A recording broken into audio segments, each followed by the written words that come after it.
અને 1956 સમય દરમિયાન માત્ર આદિવાસીઓ જ રહેતા હતા એટલા માટે આદિવાસી ગણ્યા એવું નથી. આપણી રહેણી કેણી અલગ હતી, બોલી ભાષા અલગ હતી, પૂજા પદ્ધતિ અલગ હતી, નાચવું કૂદવું અલગ હતું, લગ્નની વિધિ અલગ હતી, મરણની વિધિ અલગ હતી. આ બધી બાબતોને ચકાસણી કરીને 1956 ગુજરાતની 29 જાતિમાં આપણને આદિવાસી ગણ્યા.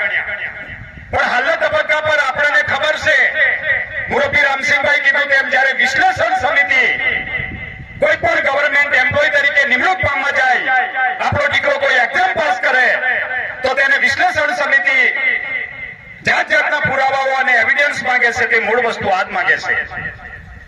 એટલે જે માપદંડના આધારે આપણે આદિવાસી ગણ્યા તે વસ્તુ બચાવવું જરૂરી છે. એટલે સંસ્કૃતિને પણ હાલત ઉભી ના થાય અને આપણી ઓળખ કાયમ રહે અને જાતિનો દાખલો બચે અને એસટી કોટામાં અનામતનો લાભ મળે એ દિશામાં આપણે બધા વિચાર વિમર્શ કરીને આપણી સંસ્કૃતિને પણ ધ્યાનમાં રાખવું પડશે.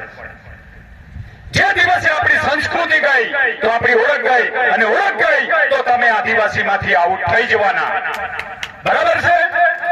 એટલે વારંવાર આપણે સંસ્કૃતિ પર દેશ અને દુનિયાના લોકો સંસ્કૃતિ અને એકતા અને જાગૃતિની જે વાત કરે તેનો મૂળ ઉદ્દેશ અને હેતુ આ છે. બરાબર? આપ સૌ મને સાંભળ્યા બદલ આપનો ખૂબ ખૂબ આભાર. જોહાર. જય ભારત, જય આદિવાસી.